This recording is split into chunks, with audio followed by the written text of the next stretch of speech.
For 4 years, a man in London rode a scooter in slow, obsessive circles around the city, a laminated map zip-tied to the handlebars, a clipboard of routes strapped to his back, every street, every dead end, every impossible little shortcut between two roads that don't look like they touch, 25,000 of them, muttered under his breath at every red light until he could trace the whole city across the back of his eyelids in the dark.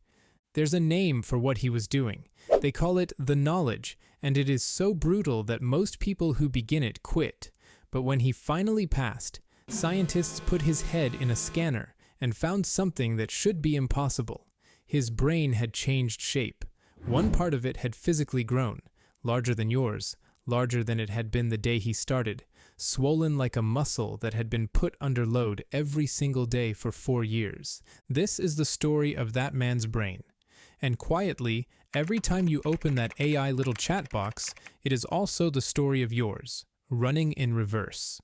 Because your brain lives by one rule it will never break, no matter how clever you think you are. Use it or lose it. The driver's brain grew because he forced it to carry an entire city with no help.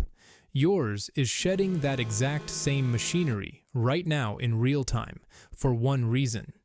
You finally found something willing to carry all of it for you, and it doesn't feel like a loss. It feels like relief. It feels like a superpower. That is precisely the trap. So let me run both stories at once. The man who spent 4 years building a brain, and you spending a fraction of that handing yours away, right up to the exact moment the bill arrives. When neuroscientists slid London cab drivers into an MRI machine, they saw it in black and white. The hippocampus, the brain's map room, the seat of memory and navigation, was visibly, measurably larger than everyone else's. And here's the detail that matters most. The longer a man had been driving, the bigger his had grown. It wasn't that big-brained people became cabbies. The job built the brain.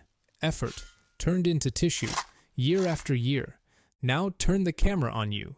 You don't memorize a street anymore. Why would you? There's a calm little voice that says, turn left in 200 meters, and it is never wrong. But researchers who followed heavy GPS users over time found the cab driver's photographic negative. The more you lean on that voice, the faster your own spatial memory quietly wastes away. Same organ, same rule. He built it by carrying the map in his skull. You are dissolving it by handing the map to a screen. And here's the part that should chill you. The streets were only the rehearsal, because your brain keeps no separate law for maps and for thoughts. Use it or lose it runs on all of it. Memory, language, judgment, the lot. And we caught the precise moment the surrender begins. In 2011, researchers had people type facts into a computer.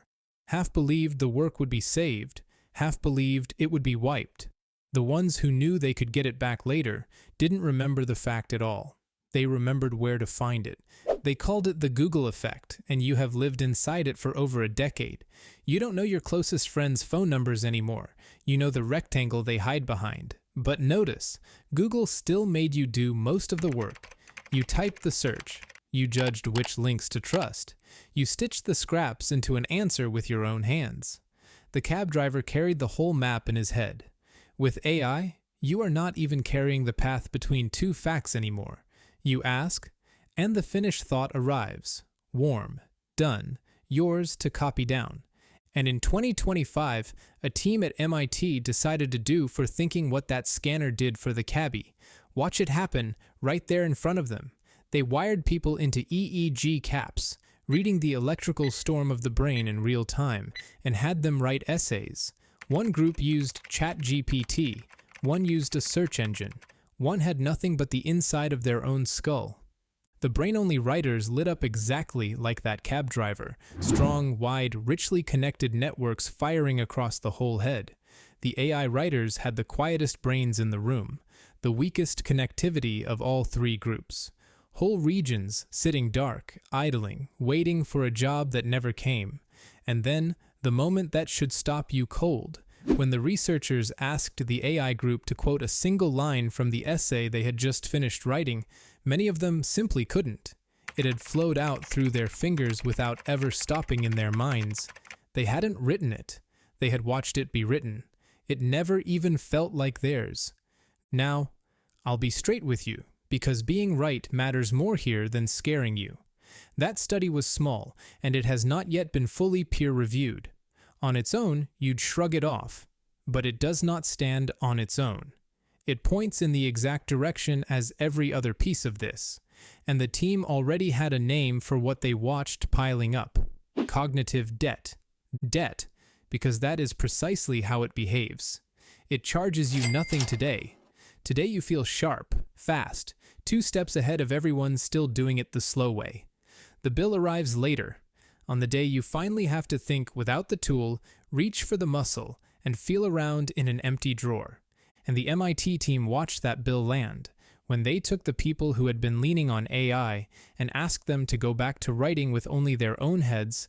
Those brains did not bounce back. They stayed sluggish, underpowered, slow to fire, as though the habit of not thinking had quietly hardened into the new factory setting. The cab driver's brain held its shape for years after he stopped studying. The borrowed brain forgets almost the moment you put it down. And maybe you're thinking, fine, I don't write essays. I don't care about quoting myself. So let me move this to the part of you that you actually live and earn on, your judgment.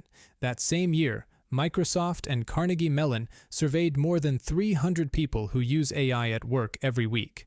The result was almost eerie. The more a person trusted the AI, the less critical thinking they did, measurably less effort spent understanding the problem, analyzing it, deciding what was actually true.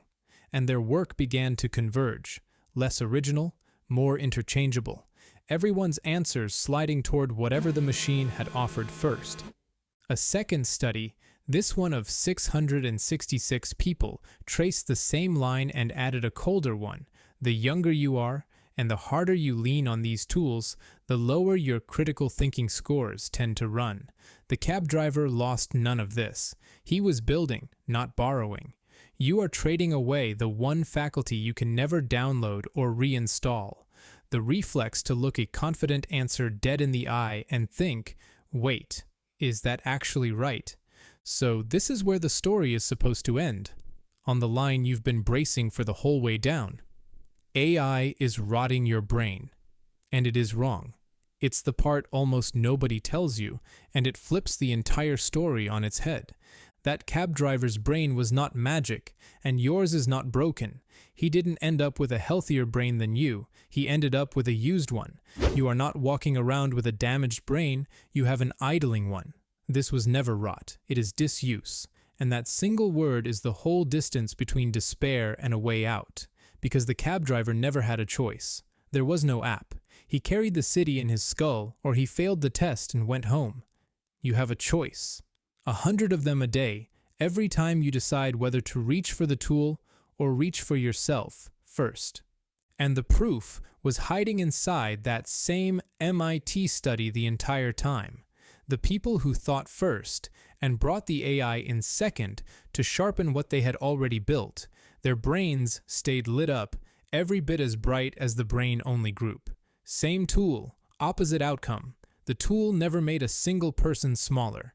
Surrendering the struggle did, because the struggle was the whole point. It always was. Not the answer. The carrying. The 4 years of streets.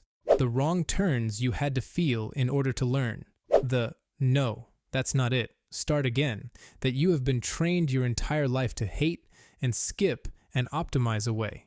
That friction is not the obstacle standing in front of the workout. It is the workout. The answer is just the receipt it prints at the end. And AI has become extraordinarily good at handing you the receipt while quietly dropping the workout in the bin. And you let it every time because the receipt is all you ever thought you came for. So do the one thing the cab driver could do in his sleep, and that you might not be able to anymore. Hold something entirely in your own head. Take the last thing AI did for you. Wrote, decided, solved, close everything and rebuild the whole of it out loud, in your own words, with nothing in front of you. If it's all there, sharp and structured and yours, you used a tool and you used it well. If it comes out as fog, because you were never truly in the room while it was being built, that right there is the debt. And unlike rot, you begin paying it back the very next time you choose to carry something yourself. The cab driver spent 4 years building a brain he would own, sharp, for the rest of his life. You can take a brain just like it apart in a fraction of that time, one outsourced thought at a time, or you can refuse to. That part is still entirely yours. So tell me, down in the comments, what is the one thing you used to carry in your own head that you now hand straight to the machine? A phone number, an argument, a decision, a memory. Name it. Then go and carry it yourself, just once, the long way. And feel for whether the muscle is still there. Because the brain you build by hand is the only one that was ever really yours.